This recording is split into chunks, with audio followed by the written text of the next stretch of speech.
Saudara-saudara hadirin yang berbahagia, salah satu nikmat yang diberikan Allah kepada kita di dalam kehidupan ini ialah bahwa Allah Subhanahu wa ta'ala telah menciptakan segala sesuatu serba berpasang-pasangan. Dalam surah Yasin ayat 36 dijelaskan, Subhanallazi khalaqal azwaja kullaha mimma tumbitul ard wa min anfusihim wa mimma la ya'lamun. Maha suci Allah yang telah menciptakan segala sesuatu itu serba berpasang-pasangan, dari apa yang tumbuh di permukaan bumi, apa yang ada di dalam diri mereka sendiri, dan apa-apa yang mereka tidak mengetahuinya. Demikianlah kita lihat siang berhadapan dengan malam, benar berhadapan dengan salah, dan laki-laki berhadapan dengan perempuan. Setelah Allah menciptakan segala sesuatu itu serba berpasang-pasangan, maka Allah menetapkan aturan permainan yang mengatur seluruh kehidupan makhluk yang serba berpasang-pasangan itu. Kita tentu maklum, apapun saja yang kita lakukan dan kita perbuat tanpa ada aturan akan berakhir dengan kekacauan. Cobalah kita bikin satu sekolah, buka satu sekolah, tidak usah pakai aturan, tentu kacau. Bikin organisasi tanpa memakai aturan, tentu kacau. Demikian daripada kehidupan ini, kalau tanpa ada aturan, tentu kekacauan yang akan timbul. Allah pencipta manusia. Allah tahu benar kemampuan maksimal manusia. Oleh sebab itu, aturan permainan yang diturunkan Allah tentu sesuai benar untuk manusia. Satu contoh kecil, pabrik mobil di Jerman bikin mobil namanya Mercy. Seiring dengan itu dia keluarkan buku petunjuknya. Mobil ini namanya Mercy, kecepatan maksimal sekian ratus kilometer per jam, daya angkut maksimal sekian ratus kilogram. Kalau rusak memperbaikinya begini, onderdilnya pun ini. Karena pabriknya yang membuat mobil, lalu pabriknya pula yang mengeluarkan buku petunjuk, sudah tentu buku petunjuk itu sesuai benar dengan mobilnya. Dan tidak bisa kita punya mobil Mercy rusak, lalu kita perbaiki dengan menggunakan buku petunjuk yang dikeluarkan oleh pabrik mobil Toyota misalnya. Jelas mobil bukan tambah baik, malah makin hancur tidak karu-karuan. Kalau manusia menginginkan satu hidup yang baik, tidak ada pilihan lain, dia harus memakai aturan yang diturunkan oleh yang bikin manusia. Dan aturan itu telah turun dalam bentuk agama Islam yang kita cintai ini. Manusia laki-laki dihiasi dengan perasaan senang cinta kepada perempuan. Itu biasa, normal, wajar. Tapi lalu Allah menurunkan aturan permainan yang kalau peraturan ini dilanggar akan membawa kerugian bagi manusia sendiri. Bahwa laki-laki senang sama perempuan itu normal. Agama membuat aturan, silahkan senang, tetapi lewat satu pintu yang disebut nikah. Kalau peraturan ini diabaikan, yang rugi tentu manusia sendiri. Misalnya PLN keluarkan pengumuman, nanti malam mulai jam 6 sampai subuh listrik se-Jakarta mati total. Kita ingat, ini nanti malam saya giliran ronda. Pagi-pagi sudah kita siap beli batu baterai, masukkan ke dalam baterai. Dari sejak kita beli sampai sore itu baterai kita soroti terus. Tentu setelah sore soak batu baterai itu. Datang malam berangkat kita ronda, Kalau disoroti lagi kan baterainya sudah nggak terang lagi. Sudah sewak. Sebab apa? Belum waktunya sudah disoroti terus. Sekarang kalau ada orang belum masuk pintu pernikahan, nafsu seksualnya diobral terus. Itu kan sama juga belum datang malam, baterainya sudah disoroti terus. Nanti masuk pernikahan, soak. Berhadapan dengan istrinya, barangkali sudah nggak bisa apa-apa, cuma nyengir saja. Yang rugi manusia sendiri.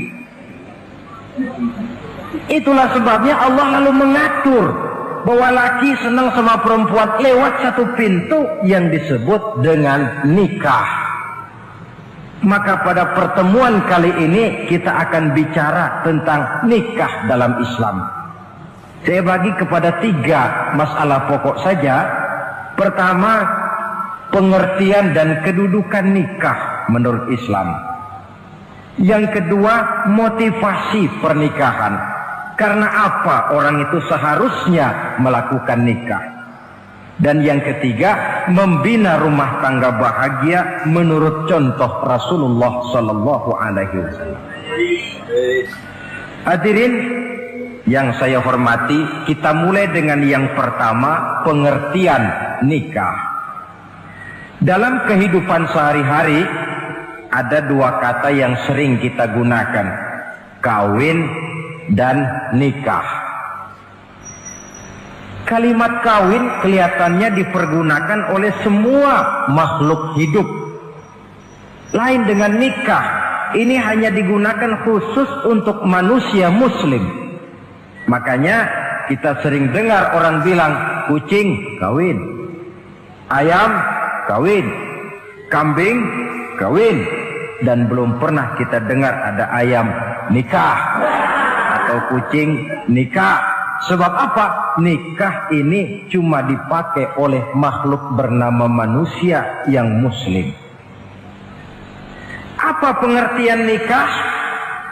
Seorang tokoh, Abi Yahya Zakaria Al-Ansari, di dalam kitab Fathul Wahhabnya menjelaskan, an-nikahu aqdun yatadammanu ibahatal wat'i bilafzi inkahin au nahwihi.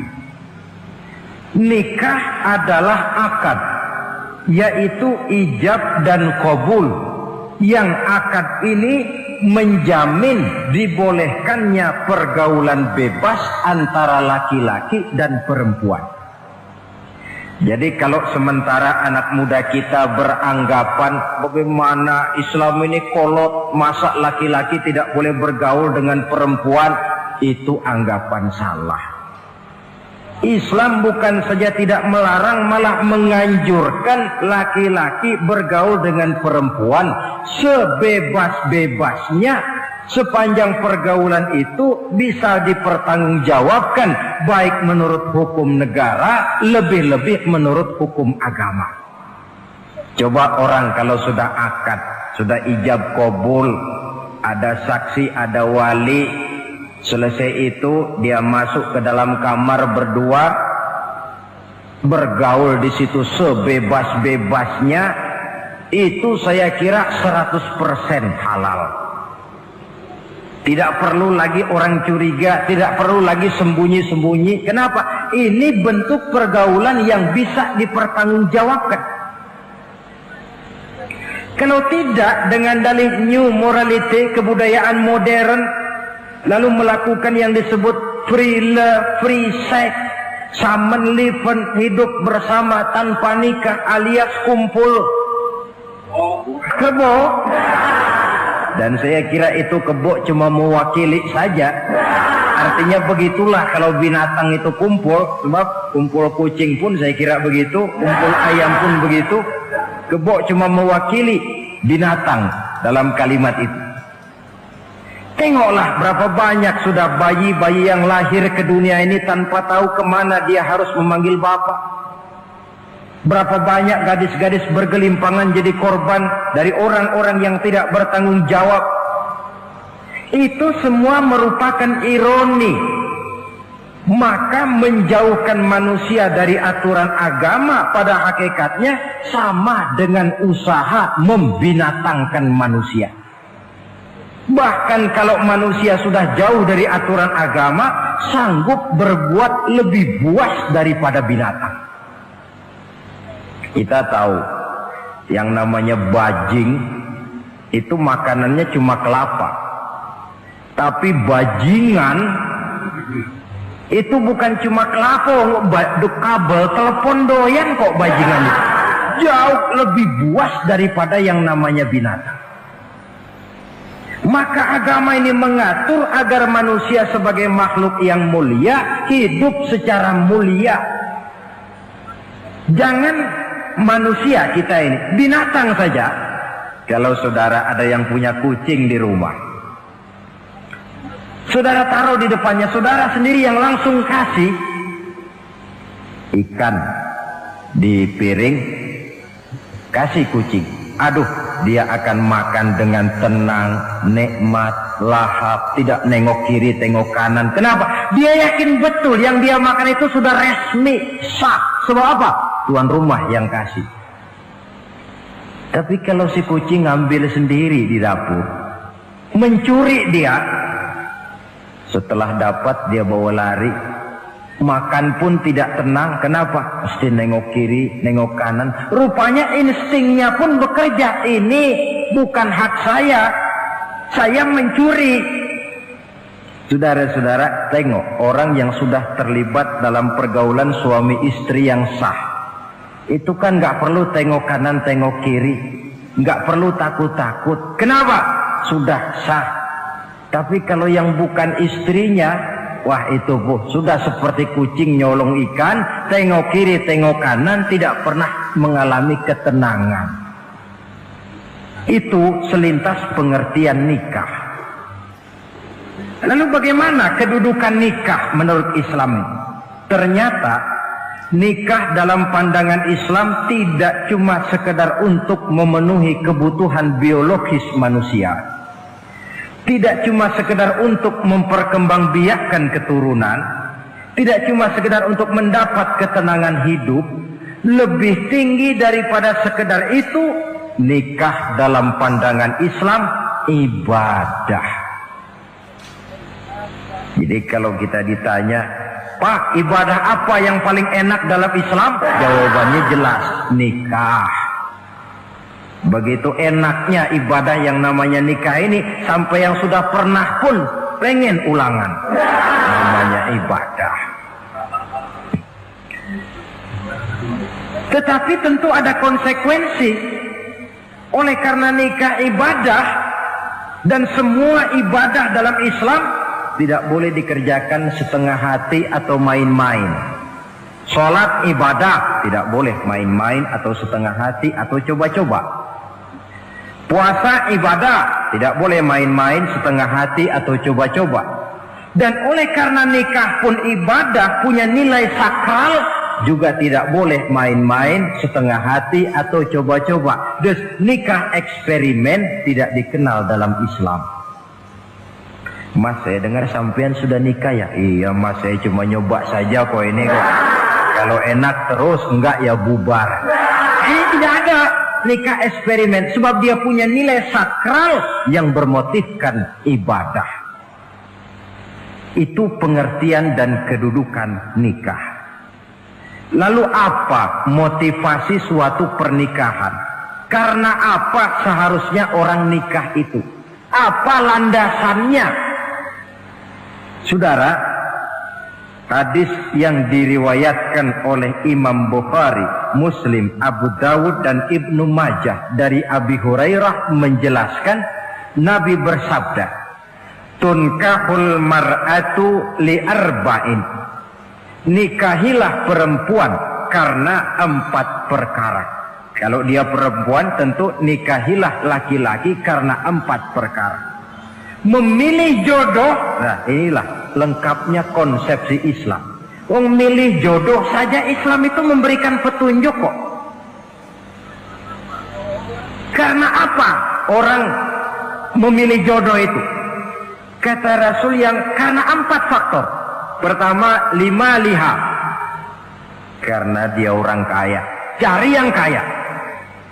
Yang kedua, lihasabiha, karena dia keturunan orang baik-baik, cari keturunan orang baik-baik. Yang ketiga, lijamaliha, karena dia cantik, cari yang cantik.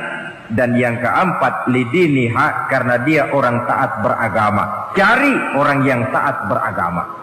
Kalau berkumpul keempat-empatnya, rasanya surga dunia sudah. Coba lihat, suami mana sih yang tidak bangga punya istri cantik, kaya, keturunan orang baik-baik, lalu taat beragama? Atau istri mana sih yang tidak bangga punya suami ganteng, kaya, keturunan orang baik-baik, dan taat pula beragama? Tapi kan terus terang, yang kumpul keempat-empatnya kan boleh dibilang jenis makhluk langka ini. Sulit. Kadang-kadang cantik, kaya, akhlaknya kayak setan. Ada saja kurangnya. Oleh karena ada saja kurangnya, lalu Nabi memberikan stressing, penekanan. Fazfar bizatiddin taribat iyadah. Pilih orang yang taat melaksanakan agama, niscaya hidupmu akan berkah. Jadi motivasi suatu pernikahan hendaknya agama.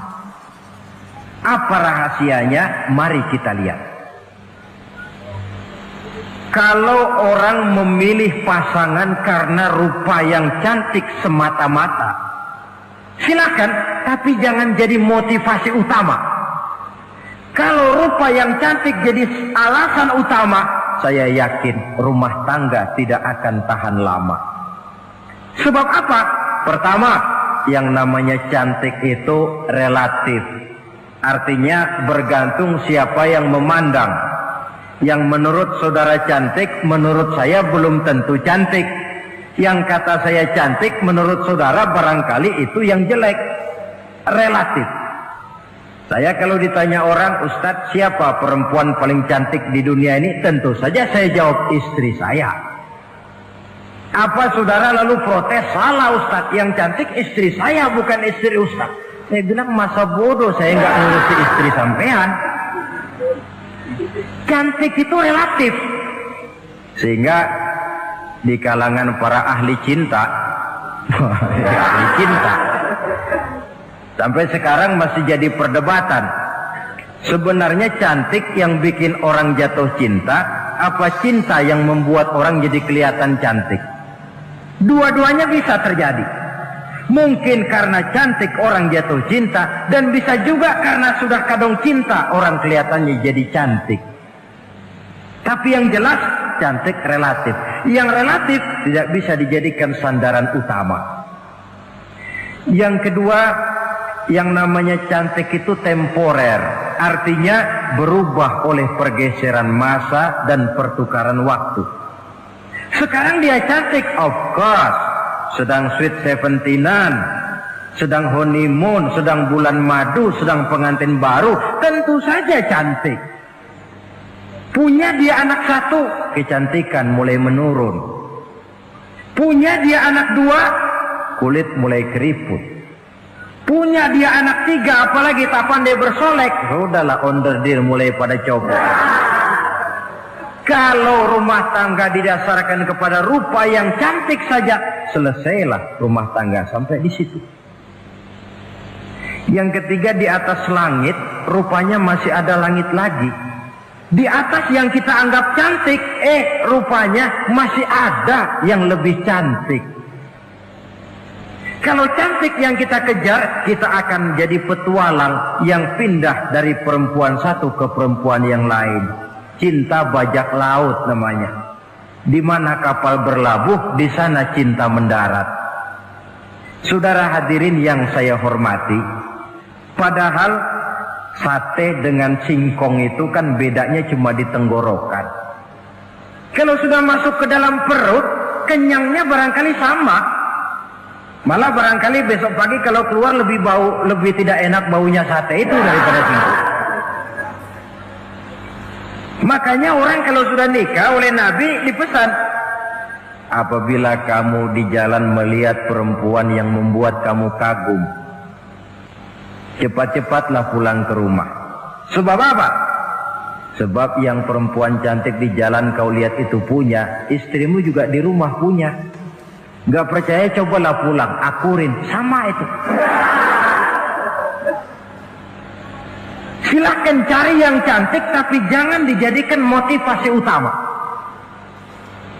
Yang kedua, kalau perkawinan, pernikahan cuma karena harta, silahkan cari yang kaya. Tapi kan harta itu, kata Imamul Ghazali, al-mal zillun zail. Harta bagaikan bayangan. Sore di sebelah barat, tengah hari di tengah, sore pindah ke sebelah timur. Hari ini dia kaya, besok dia bangkrut. Roda itu berputar. Kalau harta dijadikan pilihan utama, boleh jadi dalam hidup berumah tangga ada pepatah, ada uang abang disayang, tidak ada uang abang melayang. Artinya pun rumah tangga tidak akan tahan lama. Yang ketiga, kalau karena keturunan, persilahkan cari keturunan yang baik-baik. Namun toh pada akhirnya orang diajarkan bahwa kita ini mau besar atau tidak, bukan dengan jalan menyempeng kepada kebesaran orang lain, tetapi ditentukan oleh kepribadian kita sendiri. Sekarang kalau karena agama, Nabi berikan penekanan fazfar bizatid din taribat yadak. Pilih orang yang taat beragama, niscaya hidupmu akan beruntung. Apa rahasianya? Tidak lain rumah tangga Rasulullah Sallallahu Alaihi Wasallam. Yang ini artinya kita sudah masuk kepada bagian ketiga, bagaimana membina rumah tangga bahagia menurut contoh baginda Nabi. Saudara, bagaimana sih rumah tangga Rasul itu? Kelihatan dari dua ucapannya, pendek, singkat, tapi punya pengertian filosofis yang mendalam. Dua kalimat saja beliau bilang tentang rumah tangganya, yaitu baiti jannati, rumah tanggaku laksana surga bagiku. Bayangkan, kalau seorang suami sudah mampu berkata macam begitu, bahagia hidupnya. Ini barangkali tantangan buat kita semua. Mampukah kita di rumah tangga berkata semacam perkataan beliau tadi? Baiti jannati, rumah tanggaku laksana surga bagiku. Padahal dari sejarah kita baca, Rasul itu rumahnya kecil, tidurnya di atas pelepah daun korma, sampai berbekas di pipinya. Sarapan paginya seteguk zam-zam, sepotong roti, kadang-kadang 3 butir korma. Tempat tidurnya bukan alga spring bed atau Dunlop pillow macam kita punya. Di rumahnya tidak ada mebel spaghetti model yang lagi ngetop-ngetopnya. Entar di tengah rumah macam itu, beliau sanggup berkata, baiti jannati. Kenapa kita yang hidup di zaman di mana fasilitas mestinya lebih menunjang, kok malah banyak yang berkata sebaliknya? Baiti nari, rumah tanggaku laksana neraka bagiku. Padahal dilihat dari segi materi, rumahnya bertingkat, mobilnya serba berkilat, uangnya banyak berlipat-lipat, istri pun cantik memikat. Kadangkala boleh jadi jumlahnya 4. Tapi tiap hari kiamat. Kenapa ini? Marilah kita lihat. Ternyata rumah tangga Rasul itu motivasinya tidak lain agama. Agama menuntun suami dan istri masing-masing untuk tahu kewajiban dan tahu haknya. Kalau kewajiban sudah dilaksanakan, lalu hak diberikan, akan timbul pengertian, understanding. Kalau sudah ada saling pengertian, akan timbul ketenangan, feeling of security. Dan ketenangan tangga utama untuk mencapai yang disebut bahagia. Itu sebabnya hakikatnya membicarakan rumah tangga yang berdasarkan agama tidak lain adalah bagaimana seharusnya seorang suami melaksanakan kewajibannya dan seorang istri melaksanakan tugasnya. Artinya kewajiban suami itu apa? Kewajiban istri itu apa? Kewajiban istri hak suami, kewajiban suami hak untuk istrinya menurut tuntunan dan tuntutan agama. Saudara hadirin, menurut hadis riwayat Abu Dawud dari Muawiyah bin Haidah, satu hari Rasul ditanya, "Ya Rasul, apa sih hak istri-istri kami ini? Artinya kewajiban kami sebagai suami ini apa?" Rasul menjawab, pertama, antat'amaha iza ta'imta, kau beri istrimu makan sebagaimana engkau makan. Saudara hadirin, tetapi seorang istri pun kalau sudah diberikan nafkah oleh suaminya untuk mengatur makanan, dia harus pandai mengaturnya dengan sebaik-baiknya. Menu yang teratur, gizi yang lengkap, dan saya kira yang namanya 4 sehat 5 sempurna itu kan tidak berarti bahwa hidup ini harus serba mewah, tidak. Yang penting ada variasi sehingga tidak merangsang suami untuk makan di luar. Jangan misalnya tahu suaminya senang jengkol lalu tiap hari saja jengkol, itu kan bisa kejengkolan suami. Dengan demikian, masalah yang kelihatannya sepele tetapi yang sebenarnya bisa menjaga keharmonisan atau malah keretakan rumah tangga harus kita perhatikan dengan sebaik-baiknya.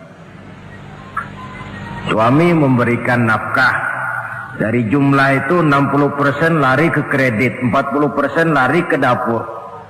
Tentu pada akhirnya sang suami akan merasa curiga, padahal barangkali istrinya pun berniat baik, cuma hanya tidak ada keterbukaan di dalam mengurus masalah-masalah yang berhubungan dengan dapur. Inilah kewajiban yang pertama dari seorang suami, kewajiban yang menyangkut masalah pangan. Lalu yang kedua, wataksuwaha izaktasaita, engkau beri istrimu pakaian sebagaimana engkau berpakaian. Suami yang adil, pakaian yang dia pakai sama harganya dengan yang dibelikan untuk istrinya, kecuali tentu kalau istrinya ridho. Zalim seorang suami jikalau untuk dia misalnya dia beli pakaian yang mahal-mahal, jasnya dia pakai Switzerland wool, sarungnya Samarinda. Kalau dia pakai sepatu, belilah sepatunya. Sementara istrinya cuma pakai kain belacu saja. Kenapa mesti begitu? Sebab, saudara hadirin, istri kita sebenarnya adalah bagian daripada hidup kita. Baik dia dilihat orang, baik juga kita disebut orang. Jelek dia dipandang orang, tentu jelek juga nama kita disebut orang. Apalagi hidup bermasyarakat, kadang-kadang mulut usil itu kan sudah banyak macam ragamnya. Itu siapa sih perempuan yang jalan? Kenapa? Itu pakaian yang tidak dipakai sih tidak mahal, cuma pakaiannya serasi, pantas, enak dilihat. Oh, terang saja dia kan istrinya si Meun. Nah, Meun yang sedang tidur barangkali tidak tahu apa-apa mendapat sebutan baik. Cobalah kalau istri kita semaunya saja, orang akan bilang, ah itu perempuan, kenapa saya gerah ngelihatnya, mau ke pasar cuma pakai kutang saja.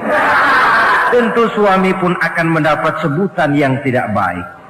Cuma sang istri kalau sudah dibelikan pakaian oleh suami, termasuk alat-alat kecantikan di dalamnya, pakaian itu tentu dipakai, niat pertama adalah untuk menyenangkan hati suami. Seorang istri yang memakai bedak untuk menyenangkan suami, misalnya tiap polesan bedak ada pahalanya. Dia pakai lipstik untuk menyenangkan hati suaminya, tiap goresan lipstik ada pahalanya, bernilai ibadah. Ini kewajiban yang kedua. Yang ketiga, wala tadribil wajha. Kalau marah jangan memukul muka. Maksudnya apa ini? Kewajiban memberikan perlindungan, sehingga si istri merasa ada tempat dia mengadu, ada tempat dia melarikan persoalan, ada tempat dia bergantung. Kalau marah jangan memukul muka, dan memukul itu pun upaya terakhir. Kalau tidak bisa dengan kata yang lemah lembut, agak sedikit keras katanya. Kalau dengan kata yang keras tidak juga bisa pisah tempat tidur. Kalau memang tidak bisa juga dengan pukulan yang tujuannya bukan untuk menyakiti, tetapi untuk mendidik. Allah tadribal wajha. Kalau marah jangan memukul muka, dan memukul pun bukan jalan pertama, tapi upaya terakhir dengan tujuan bukan untuk menyakiti, tapi untuk mendidik sang istri. Kewajiban untuk memberikan perlindungan. Yang keempat, wala tuqabbih. Jangan memburuk-burukan istrinya. Kewajiban menjaga nama baik. Sebab apa? Dalam satu bahasa yang indah, Al-Quran menjelaskan bahwa suami istri itu laksana pakaian. Hunna libasul lakum wa antum libasun lahunna. Istri pakaian untuk suami, suami pakaian untuk istri. Lihatlah alangkah indah gaya bahasa Al-Quran ini. Diibaratkannya suami istri seperti pakaian. Apa fungsi pakaian? Pertama, pakaian itu kan jadi kebanggaan. Saya bangga memakai baju seperti ini, saudara bangga memakai baju yang saudara pakai.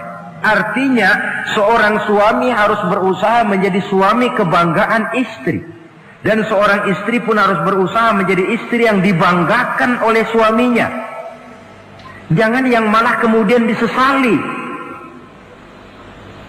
Itu kan kalau sudah marah orang kadang-kadang ucapannya nggak terkontrol. Istri marah sama suami, bang, nyesel gue punya laki sama dia. Sudah hilang lagi kebanggaan. Kalau kebanggaan hilang, wibawa pun hilang. Kalau wibawa sudah hilang, maka rumah tangga sudah sulit untuk dipertahankan. Yang kedua, yang namanya pakaian itu kan menutup aurat. Itu tujuan pakaian yang terpenting.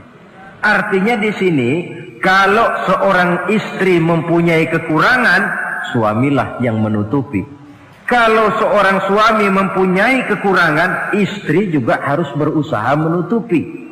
Jangan kekurangan suami diceritakan di pasar umum, atau kekurangan istri dibuka di mana-mana. Itu namanya suami istri tidak berfungsi sebagai pakaian, malah justru saling membuka aurat masing-masing. Inilah kadang-kadang penyakit ini. Kadang-kadang yang namanya perempuan dari rumah itu berangkat ngaji katanya. Sampai di pengajian apa? Suaminya diakur-akurin. Bayu bagaimana suami? Wah, suami saya payah. Dipayahkannya suaminya di mana-mana. Atau aib dan kekurangan istri diceritakan di mana-mana. Orang bertanya, gimana mas istrinya? Oh, nggak maju. Loh, kenapa istrimu kan cantik? Iya, soal cantik sih iya, tapi tidurnya kok ngiler ini. Nah, ini kan nggak perlu yang macam begini ini. Tidak bisa menjaga apa yang disebut security informasi. Fungsi pakaian sebagai suami istri tidak berjalan di dalamnya. Saling menjaga kehormatan diri. Ini yang keempat. Yang kelima, wala tahjur illa fil bait. Jangan berpisah dari istri kecuali di rumah. Maksudnya begini, kalau satu hari seorang istri suami marah kepada istrinya, tidak usah istri itu disuruh pulang ke rumah orang tuanya, ke rumah mertua lalu diusir. Tidak, cukup pisah tempat tidur saja. Ini mana maknanya wala tahjur illa fil baiti. Rumahnya, dek malam ini saya sedang tidak enak pikiran, kau tidur di kamar belakang lah, saya kamar depan. Cukup pisah tempat tidur saja, tidak perlu istri dipulangkan ke rumah orang tuanya. Nanti umpamanya tengah malam turun hujan, udara dingin, pikiran berubah, berasa perlu, kan tinggal manggil. Tidak jauh secara psikologis ajaran semacam ini bisa kita terima. Saudara hadirin yang saya hormati, ini pada prinsipnya kewajiban seorang suami. Kewajiban yang menyangkut masalah pangan, sandang, perlindungan, memelihara kehormatan dan menjaga ketenangan di rumah tangga dengan menyelesaikan persoalan di rumah tangga itu secara intern. Jangan belum apa-apa sudah mertua diundang, orang tua dibon. Persoalan belum tentu selesai tapi masalah sudah meluas. Cobalah kita selesaikan intern dulu. Kalau kemudian ternyata dianggap perlu mengundang orang tua, mertua, keluarga, baru kita upayakan ke arah itu. Ini kewajiban suami dan ini merupakan hak istri. Lalu bagaimana kewajiban istri sekarang ini? Istri kewajibannya merupakan hak untuk suami. Saudara, dari hadis yang diriwayatkan Imam Ibnu Majah dari Ali bin Yazid dari Abi Umamah, Nabi bersabda, "Mastafadal mu'minu ba'da taqwallahi azza wa jalla khairan lahu min zaujatin salihah." Bagi seorang mukmin, sesudah dia mempunyai sifat takwa kepada Allah, tidak ada yang lebih membawa manfaat selain daripada istri yang salihah. Istri salihah itu yang bagaimana? Yang hidup mampu melaksanakan kewajibannya. Apa kewajibannya? Kata Nabi, pertama, in amaraha ata'athu. Kalau diperintah, dia taat. Kewajiban istri yang pertama, taat kepada suaminya.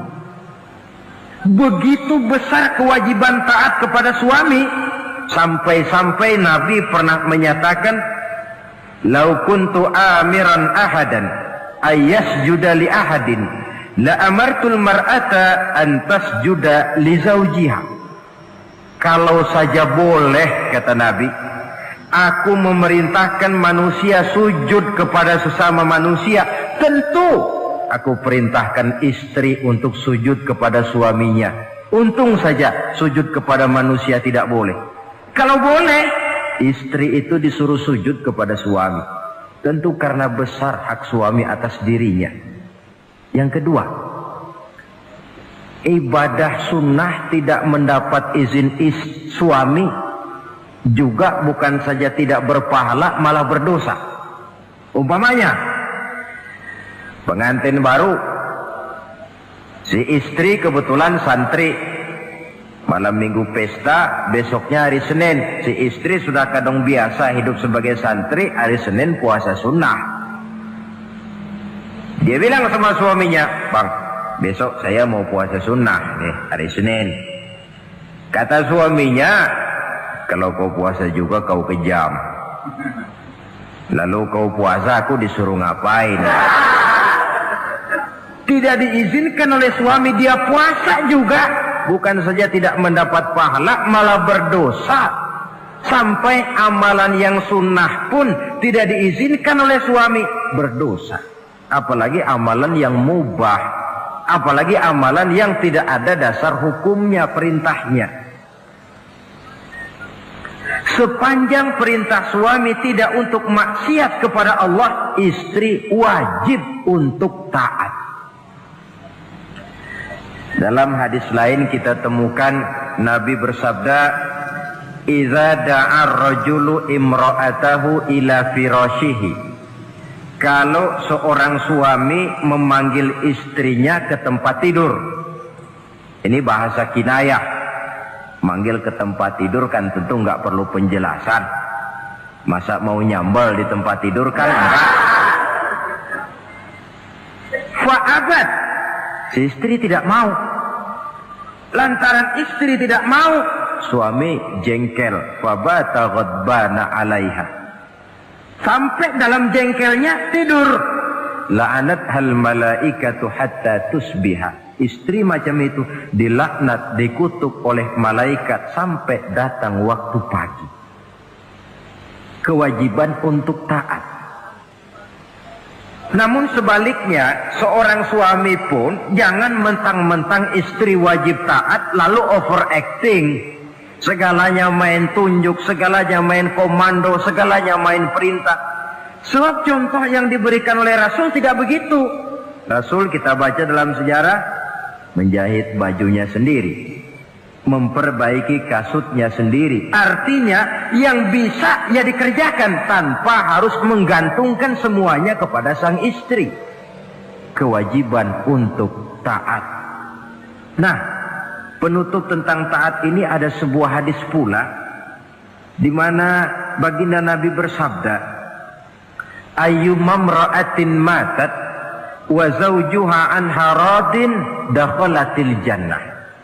Kalau seorang perempuan meninggal dunia, suaminya ridho kepadanya, maka perempuan itu akan masuk surga.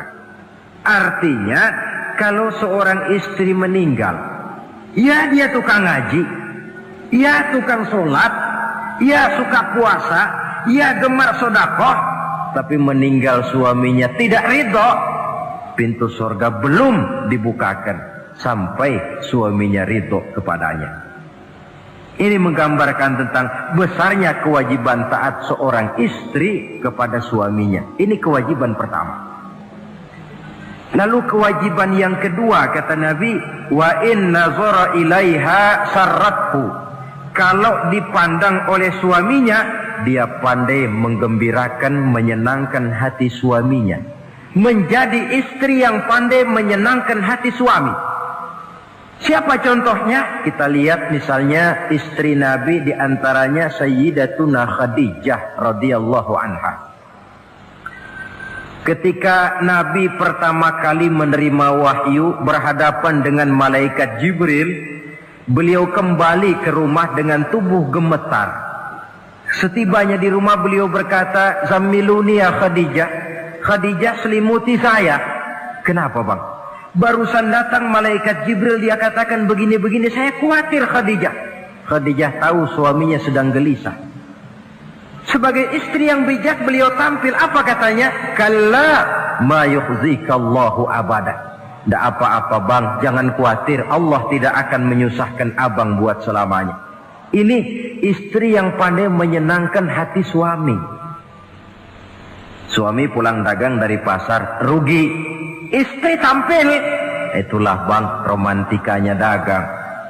Masa selamanya saja, untung sekali-sekali lah rugi.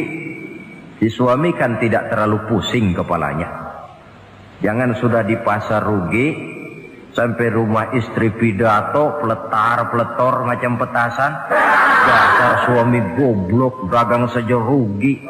Sudahlah di pasar rugi, sampai ke rumah digoblok-goblokin. Itu nanti suami kan bisa kena penyakit yang disebut broken home. Penyakit nggak betah di rumah.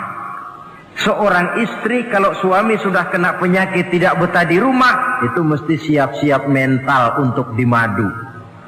Nah, jadi kalau tidak dimadu bagaimana? Berusaha bikin betah suami di rumah. Suami pulang kantor jam 2, setengah 2 dandan, kalau perlu setel habis. Kalau perlu, kelihatan suami akan datang, bukakan pintu, sambut dengan senyum. Apalagi kalau senyumnya Pepsodent. Saya kira suami bagaimanapun lelahnya, peras keringat, banting tulang, pulang mencari nafkah, kalau kembali di rumah disambut dengan senyum, hilang capeknya. Tapi bayangkan, sudahlah di kantor capek, peras keringat, banting tulang, sampai pula di rumah yang nyambut cuka sama kukusan. Sudah asem, monyong. Suami mana yang kerasan tinggal di rumah? Menjadi istri yang pandai menggembirakan, menyenangkan hati suaminya.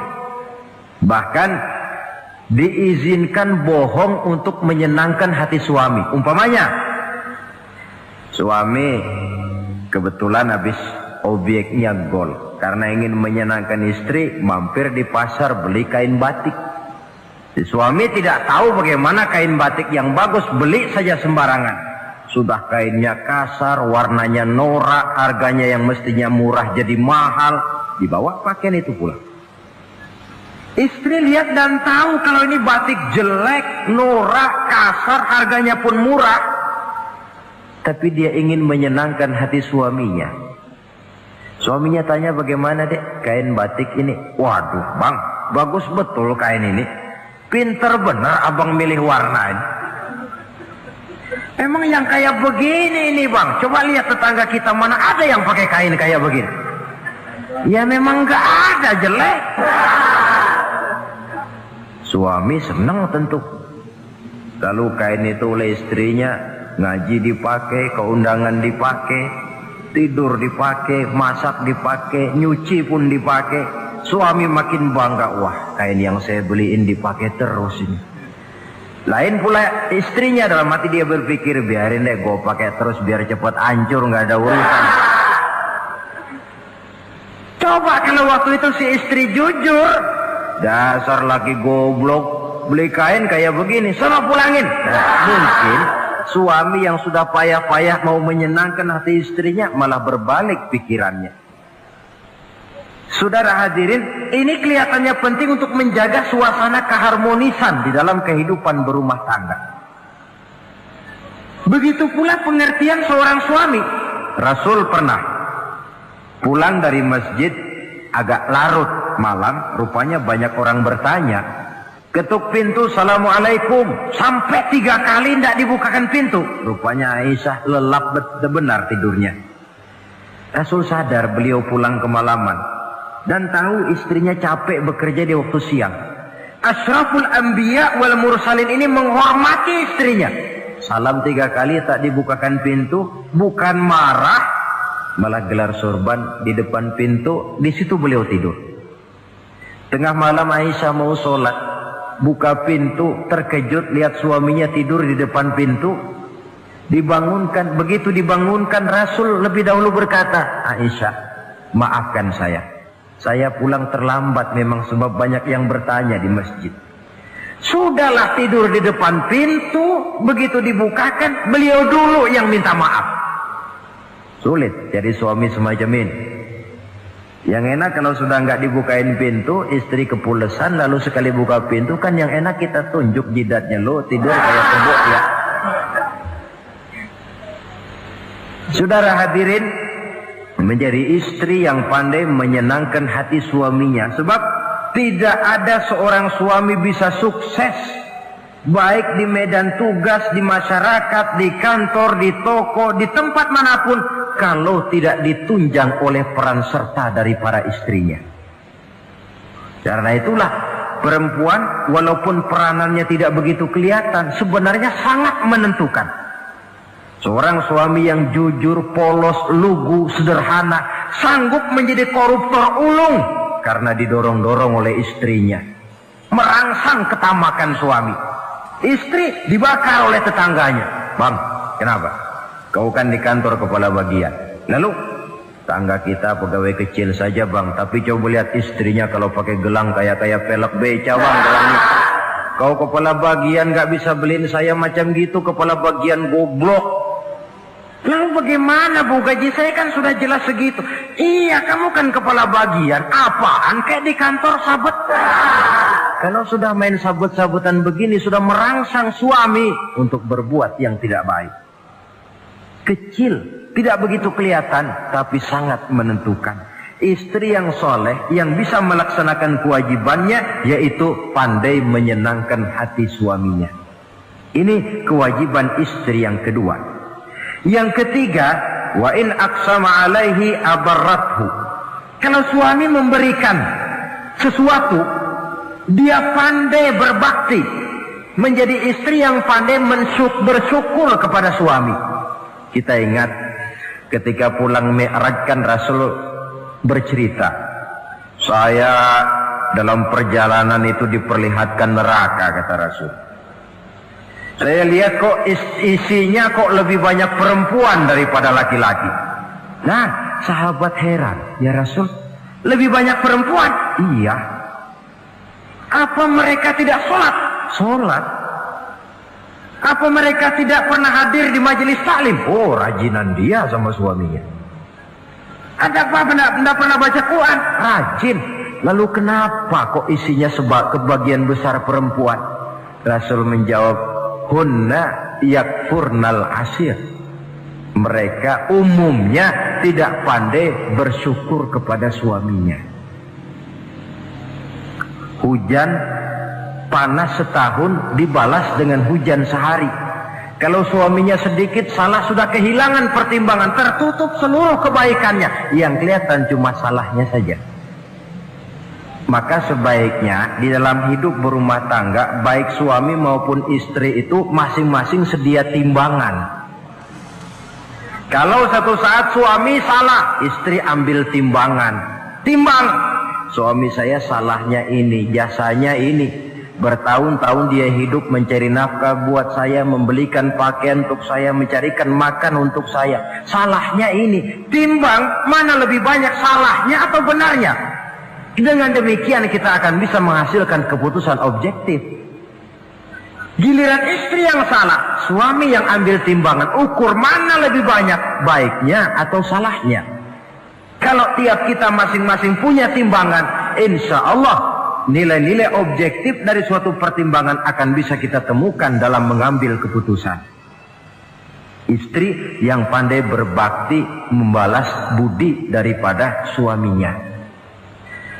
Kewajiban yang keempat dari seorang istri, wa in ghaba anhu nasahathu fi nafsiha wa malihi. Kalau suami tidak ada di rumah, dia pandai menjaga kehormatan dirinya dan pandai menjaga harta suaminya. Tidak mencari kesempatan dalam kesempitan. Suami lembur, istri ngompreng. Dan pandai menjaga harta suaminya. Nah, coba lihat. Kalau seorang suami ada uang di kantongnya 100 rupiah. Ada tukang minta pengemis, istri ambilkan saja tanpa izin suaminya uang di kantong suami 100. Dia sedekahkan. Niatnya tentu baik.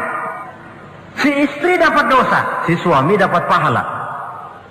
Perbuatan sedekahnya itu betul, tapi mengambil uang tanpa izin suami itu yang salah. Dan ternyata salah itu lebih besar daripada pahala yang dia lakukan lantaran bersedekah itu. Kalau ini terwujud, maka suasana saling mempercayai akan tumbuh. Kalau sudah saling mempercayai, rasanya akan terwujud kedamaian dan ketenangan. Suami meninggalkan rumah dengan perasaan tenang, istri pun melepas suami dengan perasaan damai, tanpa was-was, tanpa curiga, dan sebagainya. Dan ini modal yang paling utama mewujudkan saling kepercayaan dalam membina hidup bahagia. Saudara, jadi dengan demikian kewajiban suami dan kewajiban istri yang merupakan bagian tidak terpisahkan dari bagaimana membina rumah tangga berdasarkan tuntunan agama merupakan hal yang dicontohkan oleh Nabi kita Muhammad sallallahu alaihi wasallam. Dengan satu kesimpulan, rumah tangga Nabi bahagia karena rumah tangga itu disinari oleh ajaran-ajaran agama. Sehingga timbul saling pengertian membawa kepada ketenangan, dan ketenangan sesungguhnya tangga utama mencapai rumah tangga bahagia. Tanpa materi orang memang sulit untuk bahagia. Tapi materi semata-mata bukan merupakan jaminan bahwa orang akan hidup bahagia. Banyak isak tangis berbunyi di rumah-rumah mewah, dan banyak sendak gurau, tawa dan canda, tawa lerai di rumah-rumah sederhana. Artinya suka dan duka, sedih dan gembira, susah dan bahagia bisa ada di gubuk reot dan bisa juga ada di rumah mewah. Ternyata bukan harta semata-mata yang menopang dan menjamin hidup itu akan bahagia, tapi satu rumah tangga yang dipancari oleh sinar agama di bawah naungan ridho dari Allah Subhanahu wa taala. Si istri taat melaksanakan ajaran agama, suami taat, lalu anak-anak pun hidup dalam suasana yang religius. Dari sana tumbuh pancaran sinar keagamaan. Irama agama mengalun dalam kehidupan rumah tangga kita. Berfungsilah dengan demikian rumah tangga sebagai tempat di mana kita mengamalkan ajaran agama kita. Alangkah nikmat satu rumah tangga. Istri ahli ibadah, suami pun ahli ibadah, anak-anak pun terbiasa oleh lingkungan untuk hidup melaksanakan suatu ibadah. Dan keberhasilan di rumah tangga awal untuk menuju keberhasilan di masyarakat, di tempat tugas, dan di tempat-tempat lainnya. Sebaliknya, kehancuran rumah tangga akan selalu menjadi awal kehancuran karir di masyarakat, di tempat kerja, dan di tempat-tempat lainnya. Oleh karena itu, berangkat dari hal semacam inilah, maka kita berkeyakinan rumah tangga yang bahagia ialah rumah tangga yang didasarkan kepada ajaran agama. Sehingga tercapailah kebahagiaan hidup di dunia yang langsung menopang kepada kebahagiaan hidup di akhirat.